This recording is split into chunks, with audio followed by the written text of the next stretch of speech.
What's good, everyone? Welcome back to the show, man. Recap with Mo, where we're getting ready to get into another episode breakdown of Tyler Perry's ZATIMA. But before we get into this thing, make sure to like and subscribe to this channel so you don't miss shit snit that's going down, alright? So the episode we're getting ready to get into is for season 3, episode number 2, titled Brother's Keeper. Now the synopsis states, Fatima convinces Angela to help her hide Jeremiah's actions from Zach. Preston steps in with a generous offer as a desperate Bryce scrambles to solve his and Zach's financial crisis. Now that we got that out of the way, let's go ahead and get into this thing. Alright y'all, so we kicked this episode off where we left off, in the garage, where we see Jeremiah is in complete meltdown mode at this point in time, right? Because Jeremiah really didn't want to harm Fatima. As a matter of fact, he's struggling right now emotionally, as well as, dealing with his addiction. So as he's attempting to make sure that Fatima is alright, he's also, snatching money from her purse. I know that's crazy, but he really didn't want to harm her, but at the same time, he's dealing with this addiction, and now he's over here like, you already knocked out. I might as well get over here and see what I can find. So he's snatching money from her purse or whatnot. So as that's going on, we see Angela, who's walking in the garage, and she's walking towards Fatima and Jeremiah, but she's on the phone setting up a meet and greet at her crib or whatnot. So she sees Fatima laid out and immediately goes into panic mode to assist her friend and also, detain Jeremiah at the same daggone time while she's calling for help. But Jeremiah finds a way to slip away. So from there, we fast forward a little bit where we actually see Fatima alert and well and actually talking a little bit too much, because as she's talking to Angela, she accidentally lets the cat out of the bag by telling Angela that she and the baby are good. Now, Angela, of course, is like, hold on, wait a minute. What did you just say? Of course, Fatima's like, hold on, what did I just say? She was like, no, don't play in my face. You heard what you said. She's like, no, girl, I'm good. I'm just telling you I'm good. Anyhow, Fatima attempts to change the subject. Unfortunately for her, Angela ain't going. Now, of course, Fatima tells her that she's good, nothing to worry about. Angela is like, please don't play in my face. Let me go ahead and tell you, homegirl, I saw Jeremiah and I saw him standing over you. I ran over there. I saw everything, right? Even though I was making, a little house call or whatnot, I know what my eyes saw. So anyhow, from there, Fatima's like, dang, like I'm going to go ahead and, I'm already telling business. I might as well just be straightforward with this one. Yes, it was Jeremiah, but she also warns Angela not to say anything to Zach. Why? Because she doesn't want him to get into trouble, right? Which I understand. Now, Angela is like, cool. You don't have to worry about me saying a word. Nothing, right? Lips sealed. But you should have other concerns. And she was like, what is that? She was like, well, you need to look at your forehead. So, of course, Fatima's like, what's going on with my forehead? So she lets her look at her forehead or whatnot. She has a bruise. How are you going to explain that? Zach is going to notice that off the rip, right? So, of course, she was like, oh, dang, right? So, since we're talking about Zach, we head over to the office where we see Zach and Preston sitting in his office or whatnot, I guess waiting on Bryce to show up or whatnot, who's knocking to come in. Now, as he's coming in, he tells Zach that he wasn't able to get the money. So Zach is like, okay, so you stole my money, $1.5 million to be exact, from his personal account, and now he's not able to afford his mom's funeral. And I'm like, okay, hold on, wait a minute, bro. Like, I understand 1.5 million is gone, but you mean to tell me that every single piece of your money is gone where you can't afford your mother's funeral? That's a whole different discussion in itself. Like, for real, bro, that's the only account you had with the 1.5 million? Seriously? Anyhow, let's go ahead and move on. I digress. So, anyhow, Zach is so pissed that he storms out of the room or whatnot. leaving Preston and Bryce to have this little side conversation back in the office, trying to figure out what transpired. Now, Preston is like, all right, man, let's be honest. How much are you in the hole for or whatnot? Now, I'm sitting over here initially like, okay, man, you've been a little bit too nosy. You asking for documentation. You asking for all of these things. Are you getting ready to throw some dollar signs on this debt? Because if not, why are you asking all of these daggone questions? And I ain't even going to hold y'all. Honestly, a lot of the country boys that I know, they got loot. So I'm figuring if he's asking these questions, even though I think Preston was informed that it was about $3 million all together. And of course, he's like, dang, that's a lot of money. But at the same time, he probably got it. But just because he has it, that doesn't mean that a brother wants to drop $3 million on a debt that's not his. All right? I mean, Zach is a good friend, but he ain't that daggone. He ain't that daggone good. Anyhow, he was like, dang, that's a lot of money. And I'm sitting over here like, sure is. For real. $3 million? Man, listen.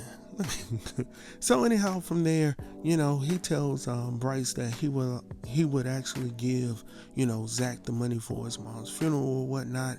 I thought that was a cool gesture for him to do that, at least to alleviate some of the pain that he's feeling financially. Now, we know with Zach being so prideful, how would he deal with that situation? That's a whole nother thing to talk about, right? But in this time of need, in this time of trying to figure out what to do, what not to do, how he's going to get this done and all of this good stuff, it's always good to have people on your side to support you or whatnot. So I do like the fact that Preston is here to aid him in his time of need or whatnot. So anyhow, moving on from there. From there, we head over to the neighborhood. Now, put emphasis on the hood, because that's where we see Tony, Nate, and Connie outside playing a nice game of cards and whatnot. And then we see Belinda, who's showing up to this card game. Now, you're probably asking why. Well, this is the reason why, because her friend Nate, and let's make sure we're putting emphasis on her friend Nate. Now, they're supposed to be an item, but they ain't really looking like an item. We're just going to leave it at that, because there's no way in the world if my woman was asking me to bring her something to eat, she's going to come first and foremost before a daggone card game, but I digress, right? So anyhow, let's go ahead and get into the meat of this, right? Because as they're sitting there playing this card game, Connie conveys to them that she wanted to check in on Zach. But Belinda, being Belinda, is like, good luck with that, dealing with that Fatima who's at the helm or whatnot.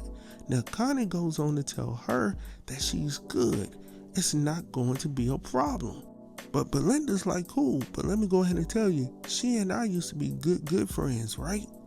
And of course, Nate's sitting there and he was like, yeah, go ahead and tell her how that went. How that went down, right? So anyhow, as they're sitting there discussing what went down with Belinda and Fatima, Belinda sees Jeremiah strolling by smoking a little something, right? So everyone is like, Jeremiah? He immediately states that he didn't do nothing. Everyone is like, what? What are you talking about? He's like, I didn't do nothing. She failed. So of course everybody's sitting here like, what in the world, something is up. So somebody, I can't recall who it was, they was like, oh, we need to call Zach. That was the suggestion, but everybody was like, no, we don't need to do that. But somehow, some way, everybody had decided that they were going to go over and tell Zach to his face that something happened, right? So anyhow, from there, we head over to Angela's.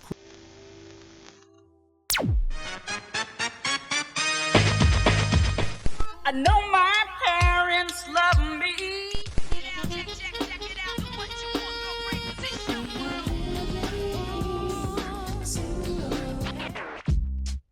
It's a 90s thing.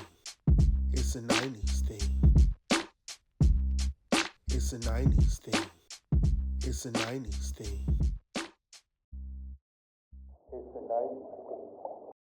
We head over to Angela's crib, where we see Bryce standing outside of her crib or whatnot. So of course Angela is pulling up, and as she's sitting there, she sees him outside. Of course, gets out of the car and she's like, what do you want? He tells her that he would like to talk to her or whatnot, and he would actually like to go in and talk. So she allows him to come in for a brief moment or whatnot because she has company on the way. As I told you back in the garage, she was putting something together, right? So anyhow, long story short, he tells her about his father not giving him the money and tells him that she knows some individuals that can assist him, but that it could be dangerous. I was like, uh-oh. Is this one of Fatima's friends? So anyhow, he's like, I don't care. I just want to set things straight, right? So she tells him, okay, by the way, I'm sorry I gotta tell you this, but you gotta go. So while there's a knock on the door at the same daggone time, Bryce is trying to leave, but Bryce is also in his feelings right now, telling Angela that he's not going nowhere, and he also never thought that she would treat him like this. And of course, Angela is sitting there like, fool, you the reason why you standing here like this. Like, this is all about you, and you trying to blame everybody else for your problems. Like, you got to go. And at the same time, she's opening the door. We see her male friend coming into the house, or whatnot. And, he introduces himself to Bryce. Bryce is just standing there like, for real. Yeah, you got to go. I mean, I set this appointment up, some hours ago back at the garage when all this stuff was going down with Jeremiah and Fatima. So no, we don't need your company right now because we got things to take care of. So anyhow, from there, I guess after, Angela and old boy done did their little 1-2 or whatnot, Angela calls Belinda because Belinda had called her, so she's calling her back or whatnot. And the first thing Belinda wants to know is if she knew anything about Jeremiah and Fatima. Now, of course, Angela is like, no, what's good? What's going on? Now, of course, Belinda doesn't believe her or whatnot, but anyhow goes on to tell her that, Tony, Nate, and Connie are actually headed to go see Zach right now. And Angela is like, girl, what? For real? She was like, yeah, now I don't know what's going on, but obviously it's of urgency if they headed over there, right? So anyhow, she still got her little stuff on, like, she could still go a few more rounds or whatnot, but obviously she got to get over there to check in on her friend because she knows it like that, right? So anyhow, as she's standing there, Fatima calls Angela, who informs her that Connie and the 2 Live crew were on their way over there to go and talk to Zach. Now, she really doesn't know much about what's going on, but what she's gathered from Belinda is that Jeremiah had told them that he didn't do nothing, didn't see nothing, she just failed. So they had to put 2 and 2 together to know that it had to be something with Fatima and him. So what is that? We're not sure, but whatever it is, they don't want it to get back to Zach. All right, we're trying to keep him out of jail. That was her point from the very beginning. Even when she called him when she was sitting on the back of the ambulance, right?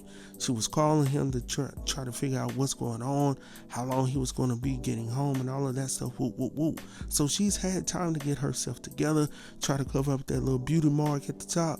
You know what I'm saying? So, she had to make it do what it do. But at the same time, this plan could be falling apart before her very eyes if she don't get a hold of it, right? So anyhow, when Angela calls her back, she's trying to find out exactly what's going on. Fatima's like, girl, I don't know. I'm just waiting on Zach to show back up because when she called, he told her that he was on his way home. Now, it's been a few minutes since they've been on the phone. So, of course, nosy tail Angela is like, okay, it's been a minute. Didn't you just say he would be outside shortly? So, of course, Fatima's like, dang, yeah, that's right. So she was like, well, you need to check outside. So she was like, girl, I don't think you're here yet. Something like that, right? So, of course, she goes to the door. Guess who's outside? All them Negroes. They all outside. And Fatima's sitting over here like, daggone, right? Because Connie and the 2 Live crew and Zach, they laughing it up outside the crib, right? And I'm like, dang, the calm before the storm. So anyhow, that's the end, man. I hope that you guys have enjoyed it.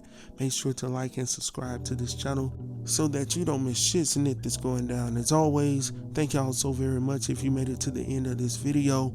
Episodes 3 and 4 tomorrow night. Divorce Sisters, getting caught up this week. Sisters, I think I'm behind about 7 episodes or so. So we're gonna get all of those out. What's the other daggone Tyler Perry show that I do on this platform? Ruthless. Yes, we gotta get that done. So y'all gonna have a whole bunch of videos coming out from Brother Mo over here, man. Sorry it's taking me so long, but we're gonna get them done. As always, thank y'all. Peace.